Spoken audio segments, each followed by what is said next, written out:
Hey KOZ guys, folks watching this KOZ Raw YouTube.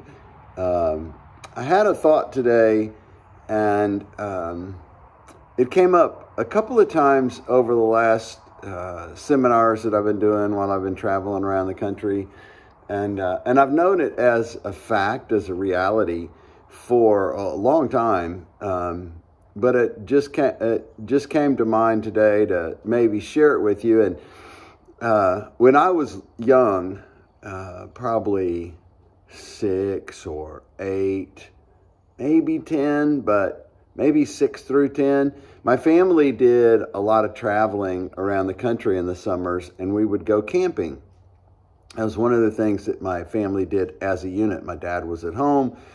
My little brothers and sisters were all there, and we would load up the old station wagon. My dad even built this little trailer that had all these little cubbies, and the lantern would fit in one spot, and the tent would fit in another, and we would pull that behind the old station wagon and travel. We went from Texas all the way to California and up into Wyoming and Yellowstone, all the beautiful, incredible places you'd want to visit, and I absolutely loved it. And then the family fell apart when I was younger, and things just disintegrated. But I always had a longing for camping, and I was never good at it. I'm still not very good at it. And I've done backpacking up the tallest peaks in the U.S. I've done all kinds of crazy stuff. Been on the Appalachian Trail for a section or two, and I've done some stuff, some hiking and camping. But the question is, why do the mountains and camping mean so much to me? And the answer is because during that really transformative time in my life when I was young, I felt loved. I felt safe and loved on these camping trips. My family was together. It was joy. It was everything a little boy longs for. His family together, his father there, and wildness and adventure and everything a boy's heart longs for. And so as a guy, even at 65, I long for the mountains. I long for camping and those things. And even though I don't do it a whole lot, I understand why my heart is drawn there. Another example was I remember my brother, my older brother, who was one of my mentors and one of the guys that I've always looked up to. And I remember watching him, and he became really good at working on cars. He knew about cars. He worked at an auto supply shop. He had all this.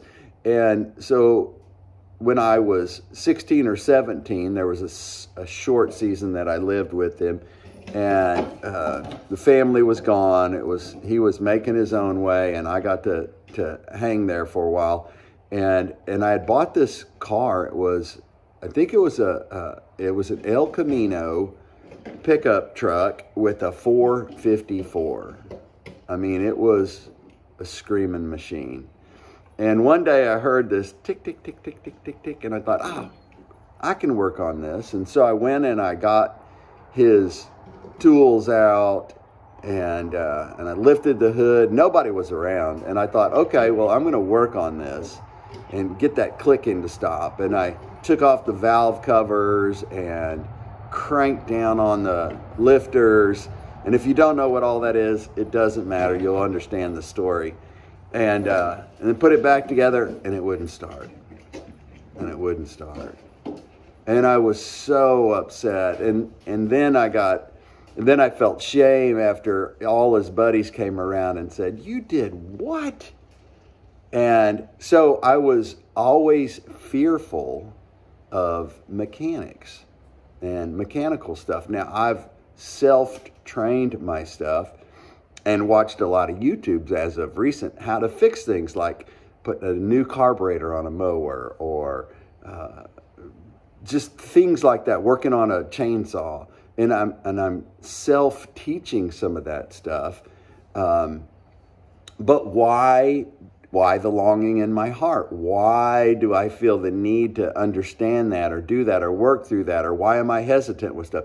There's always a trail that leads back to an experience. There's always a trail that leads to an experience or a longing.